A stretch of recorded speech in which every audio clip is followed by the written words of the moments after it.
আসসালামু আলাইকুম সুপ্রিয় শিক্ষার্থীবৃন্দ, আমরা এখন আলোচনা করব পদার্থবিজ্ঞান প্রথম পত্রের কাজ শক্তি ও ক্ষমতা অধ্যায় থেকে।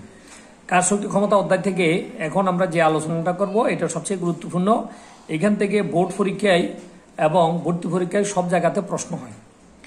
আমরা ক্ষমতা, বল এবং বেগের মধ্যে আমরা একটা সম্পর্ক স্থাপন করব। এই টপিকসটা হয়তো সব রাইটারের সব বইতে নাই, তোমরা একটু ভালো করে ক্লাসটা ফলো করবে এবং ক্লাসটা মনোযোগ সহকারে দেখবে। তাহলে আমরা ক্ষমতা, বল এবং বেগের মধ্যে আমরা সম্পর্ক স্থাপন করব। তো আমরা জানি ক্ষমতা কাকে বলে, সংজ্ঞাটা এটা তোমাদের সবারই জানা আছে। সংজ্ঞাটা হচ্ছে একক সময়ে কোনো যন্ত্র, ব্যক্তি, বস্তু যে পরিমাণে কাজ করে তাকে তার ক্ষমতা বলে। তো আমরা ধরে নিলাম টি সময়ে কোনো যন্ত্র ডব্লিউ পরিমাণে কাজ করছে, একক সময়ে কৃত কাজ হচ্ছে ডব্লিউ/টি। একক সময়ের কৃত কাজকে আমরা নাম দিচ্ছি ক্ষমতা। ক্ষমতা সমান কাজ বাই কি সময়। এখন দেখো ক্ষমতার এখানে কাজের একক হচ্ছে জুল, সময়ের একক হচ্ছে কি সেকেন্ড। তাহলে ক্ষমতার একক হচ্ছে joule per second. Joule per second হচ্ছে ক্ষমতার একক। আবার এটাকে আমরা জুল পার সেকেন্ডকে আমরা বলতে পারি ওয়াট। আবার এক জুল পার সেকেন্ডকে আমরা বলি 1 ওয়াট। তাহলে আমরা জানি কাজ কাকে বলে। কাজ হচ্ছে বল এবং সরণের গুণফল।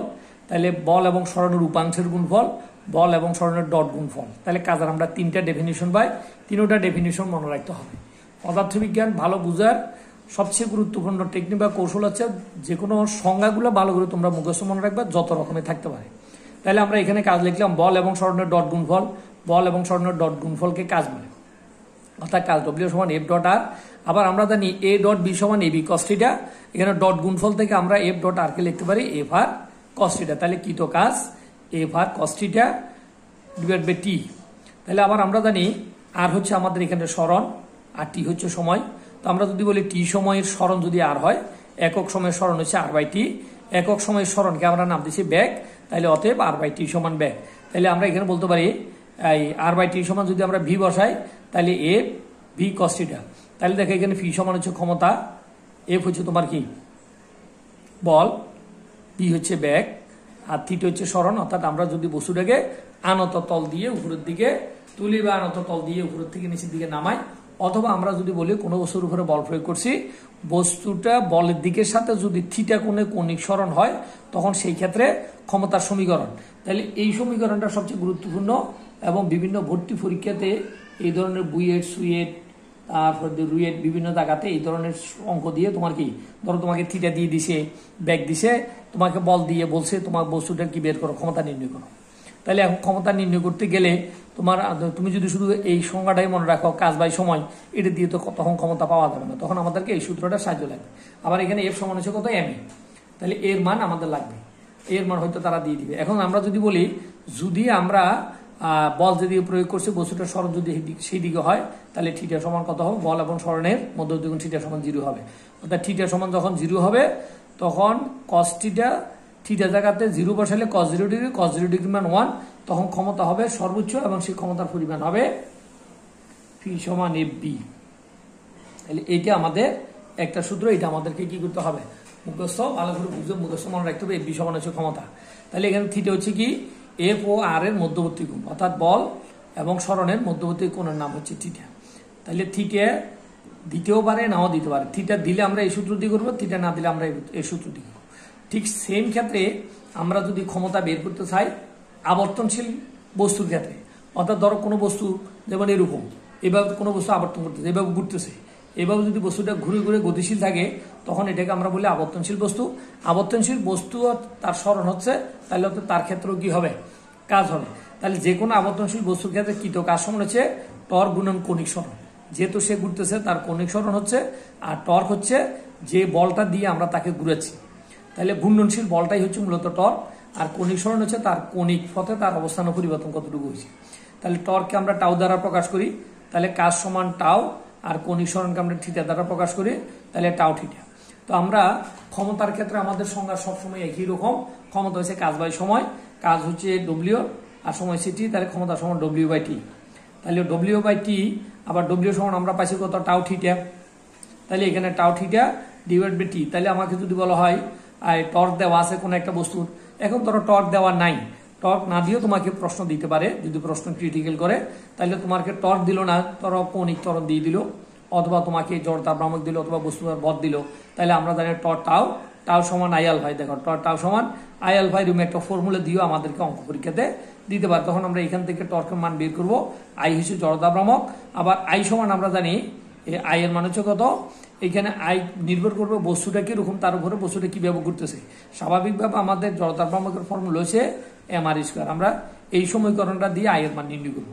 আই এর মান নির্ণয় করে আই আলফা এখান থেকে টাও পাবো, টাও এর মান আর থিটার মান যদি আমরা বসাই টি এর মান বসাই তাহলে আমরা ক্ষমতা পাবো।